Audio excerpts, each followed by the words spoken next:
Majelis Perpustaka dan Informasi Muhammadiyah Kota Pontianak mempersembahkan. Kalau dalam bahasa Malaysia itu topik yang mau saya persembahkan, ya, mau persembahkan hari ini adalah dakwah Muhammadiyah ke Tiongkok. Tiongkok ini penting. Ini gambarnya mana ya? Ini pasang layar di tempat sinar matahari. Berani-beraninya gitu panitia membuat layar di sinar matahari.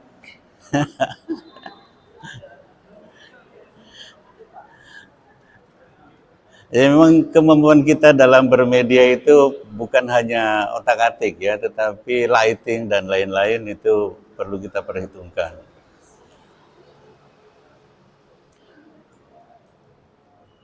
Dulu saya pernah mengundang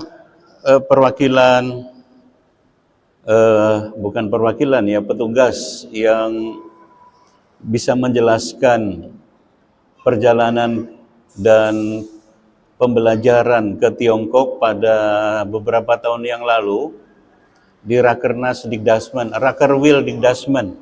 Ya. Cuma sepertinya tanggapannya negatif, karena waktu itu Tiongkok sedang diserang habis-habis di internet ya mengenai Uighur, sehingga citra Tiongkok itu jelek sekali. Tentu ini tidak terlepas dari perang dagang, perang informasi antara blok barat dan blok timur, antara Amerika dengan Tiongkok. Dan di Indonesia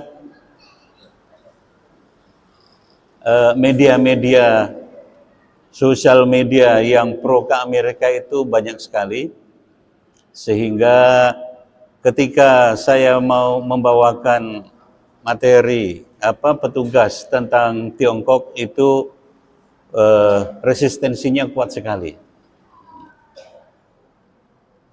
Kenapa saya sebut Tiongkok bukan Cina ya? Saya baru berdialog belum lama ini dengan salah satu mu'alaf, orang dari Wuhan, ketemu di bandara. Kenapa orang Tiongkok tidak suka dengan kata-kata Cina? Kata-kata Cina itu sangat menghina. Tapi kalau China, ngomong bahasa Inggris, China itu normal. Tetapi mereka itu menyebutnya adalah bangsa Tiongkok. Kata-kata Cina itu pertama kali atau dikuatkan sekali ketika perang melawan Jepang, dan Jepang menghina, ada arti Cina yang sangat menghina, ya. Yang sangat menghina. Di tempat kami itu ada suku-suku yang punya kata-kata yang menghina. Misalnya, mohon maaf ya, kalau ada orang Lampung asli di situ, kalau dibilang Lampung culung, culung itu sangat menghina. Ya. Ada suku Pasmah, misalnya sukunya Pak Johardi, itu orang yang merendahkan suku Pasmah itu menyebutnya orang Rebang. Orang Rebang itu menghina. Jadi begitu. Saya tidak tahu kalau sebutan yang menghina orang Melayu itu apa, kayaknya tidak ada, karena yang suka menghina itu Melayu. Yang suka merendahkan orang lain itu memang Melayu. Itu saya melihat itu ya, mungkin itu kita koreksi lah, kita sebagai kaum muslimin. Ada satu pertanyaan, apa bedanya kita berjauh-jauh atau berdekat-dekat dengan Tiongkok dan dengan Amerika? Sama-sama mereka itu tidak Islam, ya. Tapi ketika ngomong Amerika itu sepertinya kita tuh biasa, ya. Tetapi ketika ada kunjungan ke Cina, ya, ke Tiongkok, itu ini udah dekat-dekat dengan komunis, ya. Komunis dengan liberal itu sama-sama tidak pakai Tuhan. Demokrasi itu juga nggak pakai Tuhan. Jadi kalau kita mengagungkan demokrasi itu kita ngikuti ajaran tanpa Tuhan sebetulnya. Ya, demokrasi itu kan dari rakyat. Dari rakyat itu dari manusia. Liberal itu juga dari manusia, komunis itu juga dari manusia.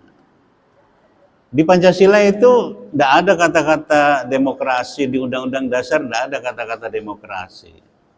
Tapi muncul di Undang-Undang Dasar yang versi perubahan keempat secara demokratis, gitu. Tetapi sungguhnya konsep demokrasi itu tidak ada di Pancasila, tidak ada di Undang-Undang Dasar 45. Sudah disebutkan dengan rapi sekali kerakyatan yang dipimpin oleh hikmah. Nah, ini dia. Hikmah itu apa? Hikmah itu ya kebijaksanaan. Kebijaksanaan dari apa? Dari orang yang punya hikmah. Artinya apa?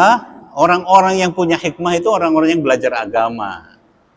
Orang-orang yang bijak. Kalau kita pelajari, hikmah itu lebih tinggi daripada adil. Orang yang bijaksana itu lebih tinggi daripada orang-orang yang adil. Adilnya begini, tapi keadaan begini supaya lebih bijaksana seperti ini. Baik, ini gambarnya sudah kelihatan belum? Sudah? Kelihatan, hebat kalau kelihatan. Karena tidak ada gambarnya, ini tulisan semua. Kok gambarnya kelihatan ya? Belum ada gambarnya. Jadi begini, Muktamar Muhammadiyah di Solo itu mengeluarkan satu maklumat yang sangat besar. Maknanya yaitu memajukan Indonesia dan mencerahkan semesta. Nah, konsep mencerahkan semesta ini membuat Muhammadiyah itu harus dakwah ke seluruh dunia.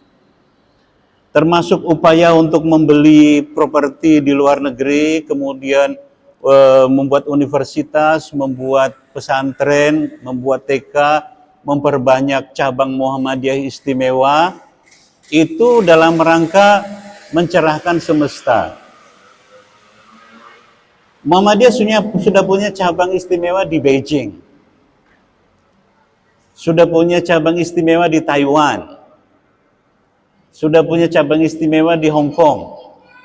Ya. Itu adalah upaya-upaya dakwah mencerahkan semesta. Rasulullah itu berdakwah itu bukan hanya di Mekah, bukan hanya di Medina. Ya, ketika di Mekah dia dapat penolakan, lalu ke mana? Ke Taif. Ya. Kita di Cina itu nggak dilemparin orang, dijamu sangat mewah. Sedangkan Nabi di Taif itu dilempari batu, berdarah-darah, lempari kotoran. Tapi Rasulullah itu tetap berdakwah. Ya. Lalu Rasulullah mengirimkan ke luar negeri, kemana? Ke Ethiopia. Ya. Jadi mendakwahi orang lain yang belum bertuhan itu penting. Apalagi mereka itu orang yang punya kekuatan. Harapan Nabi itu ketika mulai berdakwah itu kan mengharapkan kepada Allah supaya dua orang hebat itu masuk Islam. Dua Umar, salah satunya adalah Umar bin Khattab. Jadi dakwah keluar Muhammadiyah menyinari itu penting, ya. Muhammadiyah menyinari keluar itu penting. Oleh karena itu kalau ada, ya memang ini sudah kita antisipasi, ini akan ada suara-suara Muhammadiyah kok ke Tiongkok, ya. Jangankan ke Tiongkok, ya. Ke lubang semut saja, kalau semut itu bisa didakwah itu harus kita dakwahi.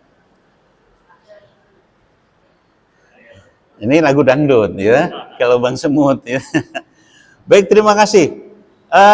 Coba kita lihat daratan Cina atau tanah Tiongkok itu seperti apa. Ini sebelumnya di belahan dunia. Nah, ini itu besar sekali. Kalau mau dekat lagi boleh. Ini sekarang sudah ada gambarnya, tadi belum, tadi baru tulisan. Saya mohon maaf berdiri ya. Tadi coba di peta dunia, Tiongkok itu seperti apa? Kenapa harus didakwahi? Itu. Ternyata sahabat Nabi juga awal-awal itu sudah ke sana, ya. Mana yang ada peta dunianya mana? Nah, ini dia. Ini peta dunia sebesar ini, Tiongkoknya sebesar ini. Ya, jadi daratan Tiongkok itu besar sekali. Dan sekarang kekuatan ekonominya luar biasa. Saya ingin berbagi apa yang saya pelajari tentang mereka berdagang. Jadi kami ini dijamu secara mewah sekali, mereka tidak sayang uang. Tetapi 1 rupiah pun tidak ada yang keluar dari peredaran Tiongkok. Mereka tidak mau membayari saya dari Pontianak ke Jakarta. Jangankan membayari tiket, membuat visa yang semula kita minta supaya ditanggung oleh panitia Tiongkok, itu tidak dikasih. Karena visa itu kerjasama antara kedutaan Tiongkok dengan perusahaan lokal Indonesia. Karena dia duitnya tidak murni kembali ke Tiongkok. Padahal tidak besar. Tetapi ongkos besar, ongkos perjalanan, hotel mewah, hotelnya selalu paling mewah di kota, di suatu kota. Makanannya paling mewah, restorannya paling mewah, mereka tidak sayang. Karena apa? Karena itu belanja pemerintah yang nanti akan beredar ke masyarakat Tiongkok. Lain dengan orang Indonesia itu kalau mau promosi budaya, itu bawa orang banyak dari Indonesia, pakai devisa negara, dibelanjakan di luar negeri, pakai duit utang. Duitnya keluar semuanya. Tapi kalau pemerintah Tiongkok, saya lihat di Untan itu sering orang ke Tiongkok yang dibayarin, tapi kayaknya tidak semewah grup PP Muhammadiyah, ya. Itu yang perjalanan uang yang keluarnya bukan kepada rakyat Tiongkok itu tidak ditanggung. Lain dengan Muhammadiyah, ya. Muhammadiyah ngambil uang dari mahasiswa, dari murid, belanjanya tak pandang kepada muslim atau kepada ini, yang penting belanja. Tidak diperhitungkan bagaimana supaya uang yang sudah masuk ke dalam ini terus bisa beredar di kalangan Muhammadiyah, menguatkan ekonomi Muhammadiyah. Nah, Tiongkok itu sebegitu besar, itu diperhitungkan. Mohon maaf, 1 rupiah pun tidak ada yang keluar kecuali ke rakyat Tiongkok. Perjalanan kami. Kalau mau tahu cara bagaimana mewahnya perjalanan kami, ya, mohon maaf, pimpinan kami yang dari PP itu di kelas bisnis. Kelas bisnis itu harganya 4 kali, 5 kali kelas biasa. Kalau kami cukup di kelas bisnis, mungkin kami di kelas bisnis semua. Begitu kami keluar dari bandara, itu pramugari semuanya itu berderet sampai ke restoran di dalam bandara untuk kami sarapan, itu mereka berderet begini. Petugas bandara itu begini. Dan restorannya makanannya itu paling mewah. Tidak sayang, ya. Kenapa? Karena itu belanja pemerintah supaya mengalir uangnya ke rakyat. Ya. Tetapi visa yang hanya berapa ratus ribu, karena ada unsur perusahaan dari Indonesia, tidak ditanggung. Uang saku 1 rupiah pun tidak ditanggung. Beli aspirin misalnya, itu nggak dikasih. Ya. Jadi bagaimana suatu bangsa itu membela rakyatnya. Bangsa yang kita benci nih, ya. Bencinya komunis, tidak bertuhan, padahal demokrasi juga tidak bertuhan, liberal juga tidak bertuhan, ya. Ini kita sering terjebak oleh makanan-makanan media sosial. Baik, ini besar sekali. Lihat, ya. Ini perjalanan saya dari Pontianak Jakarta tidak ditanggung karena pakai pesawat yang bukan Cina. Tapi yang sejauh ini dari Jakarta ke Shenzhen, Shenzhen itu di Guangzhou, dekat Hong Kong. Yang segini ini mahal sekali, itu ditanggung semua. Tidak ada yang tidak ditanggung sedikit pun. Ada yang memerlukan taksi karena keperluan apa, itu semuanya ditanggung. Jadi ini pelajaran pertama. Bagaimana uang itu berguna untuk pembinaan rakyatnya. Itu yang pertama ya. Slide berikutnya. Nah ini provinsi-provinsinya. Ini saya cari di internet. Provinsi-provinsinya itu besar sekali. Di mana perjalanan saya tadi next slide. Ini Shenzhen, ya ini kami dari ujung sini ke ujung sana, ke ujung sana, ke ujung sini. Itu perjalanannya sangat panjang dari sini ya, dari ujung sini ke ujung sana itu hampir 6 jam di atas udara. Hampir 6 jam. Sedangkan kalau dari Medan ke Papua itu kira-kira 4 jam. Jadi lebih luas lagi. Selanjutnya, oh ini kecil-kecil, saya pun susah bacanya. Kalau ada yang bisa baca hebat. Lanjut. Ini kerjasama itu dibicarakan oleh pimpinan pusat dengan. Jadi dengan siapa ini kita bicara di sana? Mohon maaf, kita bukan sekedar dengan sesama organisasi, tidak.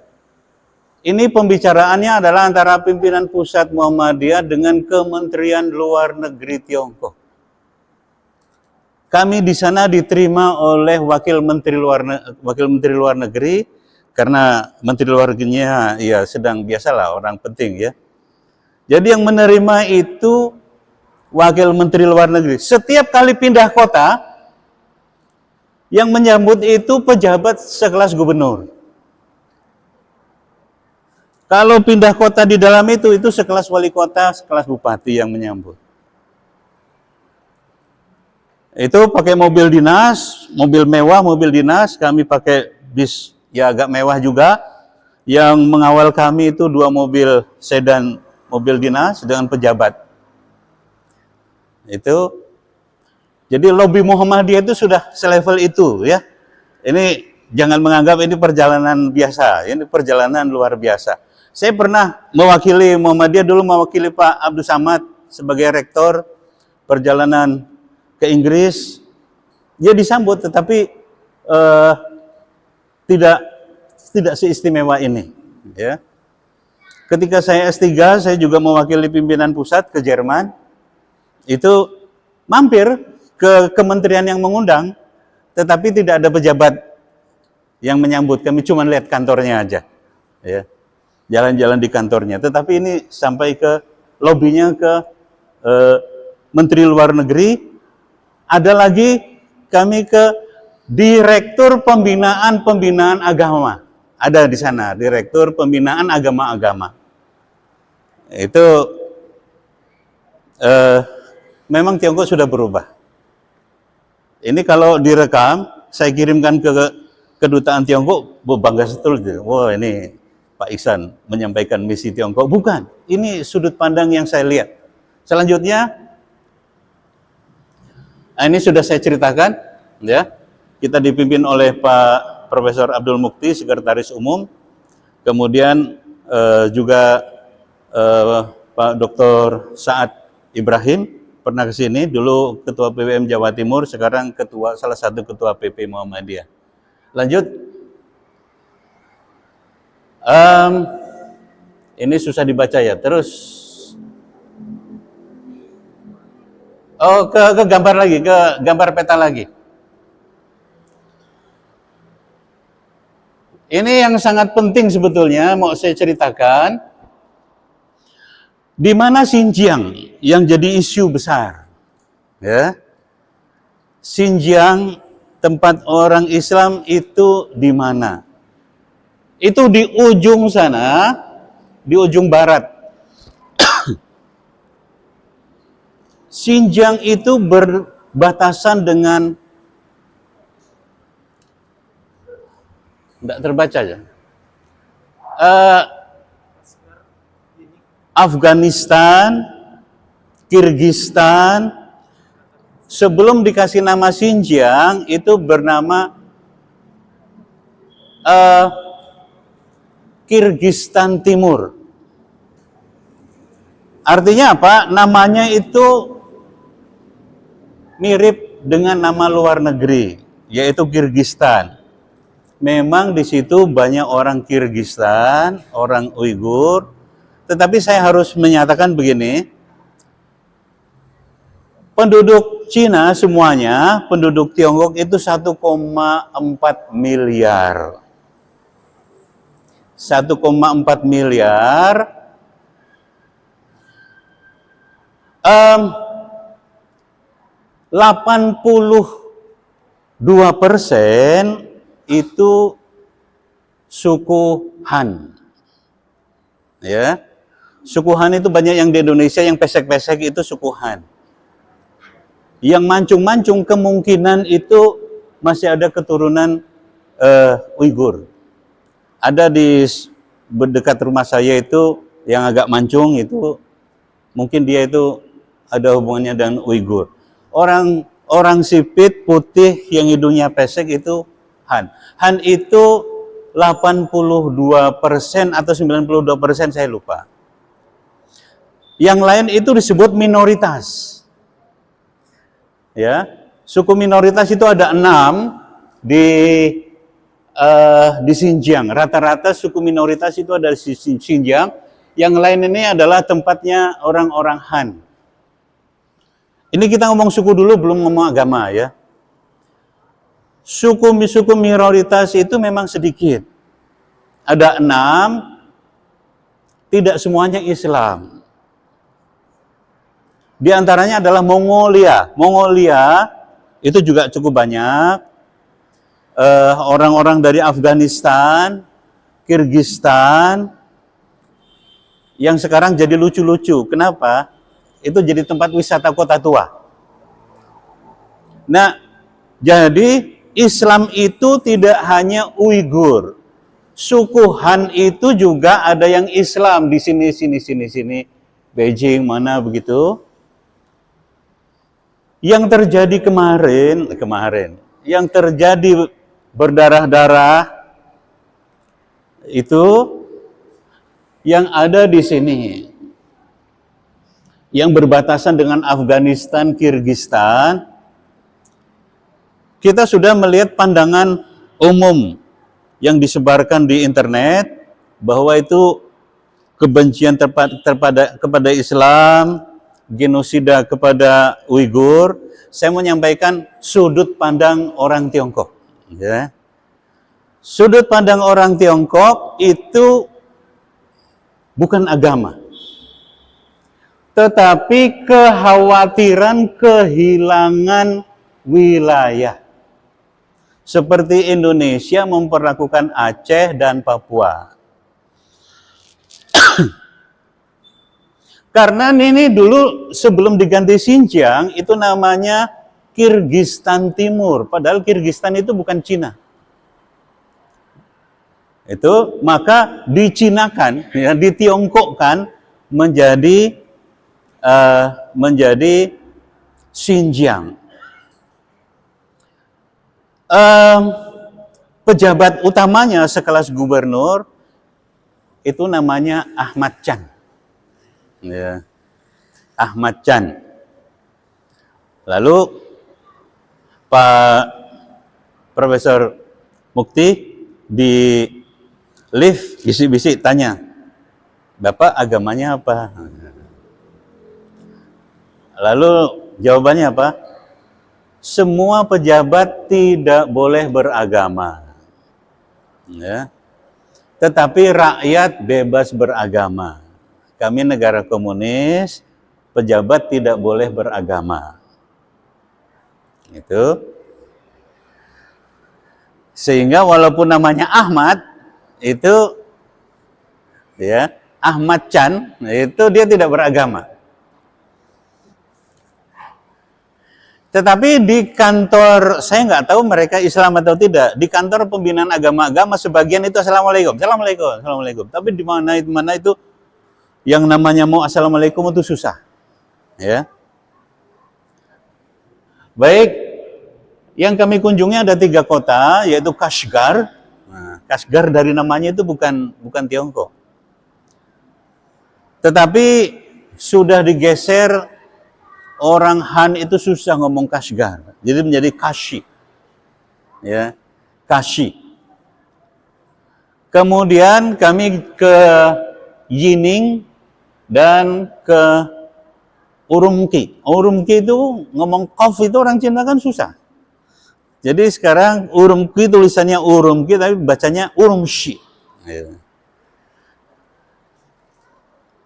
Itu apa yang terjadi dengan umat Islam? Pertama yang kami temui begitu disambut, ya, begitu kami disambut, kemudian makan dan lain-lain, ke hotel. Kegiatan pertama adalah ke Museum Perang Cina terhadap ekstremisme. Ya. Jadi dalam pandangan Tiongkok, yang dilawan itu bukan agama tetapi ekstremisme dan terorisme. Saya tidak tahu apakah kami sedang dicuci otak karena kami sering mendapat informasi internet bahwa Cina itu kejam terhadap Uighur. Nah, mereka sekarang membangun museum besar. Jadi sudah tepat itu Muhammadiyah membuat museum karena museum itu merupakan suatu penjelasan, suatu teks yang sangat bagus untuk kita pelajari. Mereka membuat museum yang sangat besar berupa museum perang China terhadap terorisme dan ekstremisme. Nah, sudut pandang mereka, orang-orang Uighur itu tidak begitu disebut kuat. Yang disebut kuat adalah para tokoh-tokoh ekstremis dari Afghanistan. Yang mereka sebut dalam museum itu. Itu melakukan teror, melakukan pembunuhan kalau tidak setuju begitu. Saya tidak sedang mengatakan ini yang benar. Ini versi pemerintah Tiongkok. Jadi mereka mengatakan melakukan normalisasi supaya hidup tentram, maka teroris dan ekstremis itu harus dibasmi, harus diperangi. Dari dua sudut pandang antara yang beredar di internet dengan yang versi pemerintah Tiongkok, saya menyimpulkan jalan tengah yang saya ambil adalah ketakutan Tiongkok kehilangan wilayah, mengalami kesulitan seperti menghadapi Hong Kong dan Taiwan. Ya. Mereka kehilangan Hong Kong itu lama sekali. Kehilangan Taiwan sampai sekarang belum kembali. Ya. Tapi sampai sekarang ketika pimpinan pusat Aisyah mengatakan bahwa kami punya cabang luar biasa di negara-negara lain di dekat Cina, yaitu di Hong Kong dan di Taiwan, langsung dikoreksi oleh pejabat sana. Mohon maaf tadi Anda mengatakan di luar negeri itu ada, Anda punya cabang di Hong Kong dan di Taiwan, itu bukan luar negeri. Hong Kong dan Taiwan itu adalah China. Nah, jadi walaupun sudah di PBB, sudah bagaimana Taiwan kemudian bergaul dengan Amerika secara internasional itu sudah sangat kuat, itu tetap mereka menyebutnya sebagai bagian dari China. Jadi saya melihat ketakutan seperti kehilangan Taiwan dan kehilangan Hong Kong. Sehingga gejolak seperti itu harus segera ditangani. Lalu apa misi Muhammadiyah yang bisa dibawa ke sana? Ya, risalah Muhammadiyah yang harus kita bawa adalah kita harus semakin banyak masuk. Ya, semakin banyak masuk ke negeri-negeri yang belum Islam. Kita perlu memperkenalkan Islam yang dibawa oleh Muhammadiyah adalah Islam moderat, ya, ummatan wasatah. Islam yang moderat seperti yang dibawakan oleh Muhammadiyah.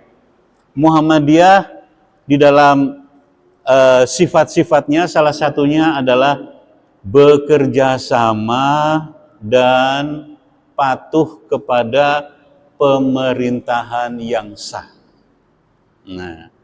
Nah, kepada saudara-saudara kita yang bermasalah dengan pemerintahnya, itu kita perlu memberikan contoh bahwa Muhammadiyah itu tidak selalu sependapat dengan pemerintah, tetapi selalu patuh apabila itu konstitusional. Dan di dalam membangun kesejahteraan manusia, Muhammadiyah selalu bekerja sama dengan pihak manapun. Dengan pihak manapun. Ya. Salah satu yang sudah menjadi diskusi kami di pesawat, di bis, di hotel itu adalah memperkenalkan Islam seperti Muhammadiyah ke Tiongkok. Semakin kita perkenalkan. Dan mengurangi salah paham pemerintah Tiongkok terhadap Islam. Lanjut ke lembaga pendidikan. Apakah ada sekolah Islam di sana? Ya. Perguruan tinggi Islam di sana banyak. Di salah satu kota yang kami kunjungi itu ada 11. Satu kota ada 11. Tapi memang mahasiswanya laki-laki semua. Ya. Berkali-kali Aisyah itu, karena saya sering bikin vlog, itu Pak Ihsan itu diomongkan itu perempuan itu nggak ada yang di universitas Islam. Ketika kita tanya mengapa seperti itu, konsep yang mereka bawa adalah ar-rijalu qawwamuna 'alan nisa. Laki-laki itu pemimpin bagi perempuan. Jadi perempuan itu belajar agama di rumah, belajar dengan suaminya. Itu Aisyah paling tidak terima dengan konsep ini. Sangat tidak terima. Jadi Aisyah ingin datang lagi, kita sadarkan perempuan muslim di Tiongkok, ya, untuk kita bangun Aisyah atau seperti Aisyah. Kita lihat memang Aisyah kalau sudah punya kemauan itu jadi, ya. Itu mau bikin politeknik harus jadi. Apa yang dipelajari? Nah, bagaimana pemahaman pemerintah Tiongkok mengenai Islam? Dengan bangganya atau dengan percaya dirinya, pemerintah Tiongkok waktu itu menjelaskan, kami membebaskan rakyat beragama. Islam juga bebas beragama. Mereka bebas sholat, mereka bebas puasa, mereka bebas menunaikan haji. Jadi pemahaman pemerintah Tiongkok terhadap kebebasan beragama itu memang masih terbatas. Tapi mereka sudah mengatakan memberikan kebebasan beragama. Lalu bagaimana raut wajah kaum mukminin di sana? Ya. Raut wajah kaum mukminin di sana karena kami selalu ditemani oleh pejabat ketika kami berkunjung ke masjid kami melihat wajah yang tertekan. Ya. Wajah yang tertekan, kemungkinan ingin bicara sesuatu kepada kami, tetapi selalu ada pejabat yang mengawal kami. Kami 17 orang, sedangkan yang mengawal itu 2 mobil sedan. Itu diantaranya pejabat-pejabat tinggi di provinsi. Di salah satu pertunjukan, ada pertunjukan musik, ya, ada lagu-lagu Islam begitu. Ada salah seorang dari Muhammadiyah bertanya, ya, "Ayo Muslim?" Gitu kan? Tidak dijawabnya, ya. Tidak dijawabnya, tetapi ketika sudah terpisah dari orang lain, kemudian dia berbisik, "Alhamdulillah." Jadi identitas keislaman itu tidak muncul di permukaan. Di provinsi Xinjiang, ya. Karena trauma yang begitu berat. Trauma yang begitu berat, sedangkan di video-video lain itu di internet kita lihat komunis di Tiongkok itu sangat bebas, tetapi memang sepertinya mereka itu orang-orang Han, ya. Orang-orang Han yang berada di kota besar, di Beijing, di Shanghai, itu mereka tidak tertekan karena tidak mengalami trauma, ini mohon maaf, trauma dalam bahasa lain itu genosida terhadap Uighur. Tapi pemerintah Tiongkok sangat tidak happy dengan istilah genosida, ya. Sangat tidak happy. Ini mereka mengatakan ini pendidikan kembali, re-education. Begitu. Lalu bagaimana peluang? Ini peluang berdakwah ke Tiongkok. Atau adakah peluang untuk kita mendapatkan sesuatu dari Tiongkok? Profesor Abdul Mu'ti itu dalam setiap kali, kalau kami pindah provinsi itu kan kami beramah tamah dengan pejabat. Pindah kota beramah tamah dengan wali kota, dengan bupati, begitulah. Muhammadiyah selalu menawarkan, kami menawarkan beasiswa kepada pemuda-pemuda Tiongkok untuk belajar di Muhammadiyah. Jadi kita tidak menempatkan diri yang seperti apa begitu, delegasi-delegasi lain seperti kita sedang sangat tunduk, tidak, ya. Profesor Abdul Muqni itu memposisikan setara, ya. Kami menyediakan beasiswa kepada pemuda-pemuda Tiongkok untuk belajar di Muhammadiyah. Kalau ada yang bisa kami bantu, kami membantu dakwah dan lain-lain. Jadi seperti itu. Kemudian pemerintah Tiongkok itu juga menawarkan yang sama. Kami akan memperbanyak beasiswa untuk belajar di Tiongkok untuk pemuda-pemuda Indonesia, termasuk dari Muhammadiyah. Jadi melalui mimbar ini, saya berharap ini, ayo kita belajar utlubul ilma walau bisin, ya, walaupun sampai ke negeri Cina. Seperti apa belajar di Tiongkok ini, ya. Di Tiongkok itu di universitas umum, bukan di sekolah tinggi agama Islam, ya. Sekolah tinggi agama Islam itu mahasiswanya sedikit-sedikit, ratusan saja, ya, ratusan saja. Di universitas-universitas umum pendidikannya sangat maju, ya, pendidikannya sangat maju. Setiap satu profesor itu menguasai satu laboratorium. Tidak seperti di Indonesia, ya, satu laboratorium untuk macam-macam, kemudian kepala labnya itu bukan profesor. Kepala labnya anak muda yang bisa disuruh-suruh apa-apa. Makanya tidak maju, lab kok itu seperti itu, ya. Semua dibiayai. Yang kami berbicara dengan ketua PCIM. Ketua PCIM itu orang dari Jogja. Dia sekolahnya Muhammadiyah terus dari TK sampai SMA. itu Muhammadiyah terus, lalu dia berkuliah tentang pertanian di sana. Kemajuan pertanian, oh ya kemajuan pertanian nanti kalau masih ada waktu. Jadi sekarang sedang dibuka banyak beasiswa, lebih banyak beasiswa lagi kepada kita. Kemungkinan pemerintah Tiongkok ingin mengubah citra yang ada di internasional. Dia sebagai negara tirai bambu, sekarang menjadi negara yang sangat terbuka. Begitu.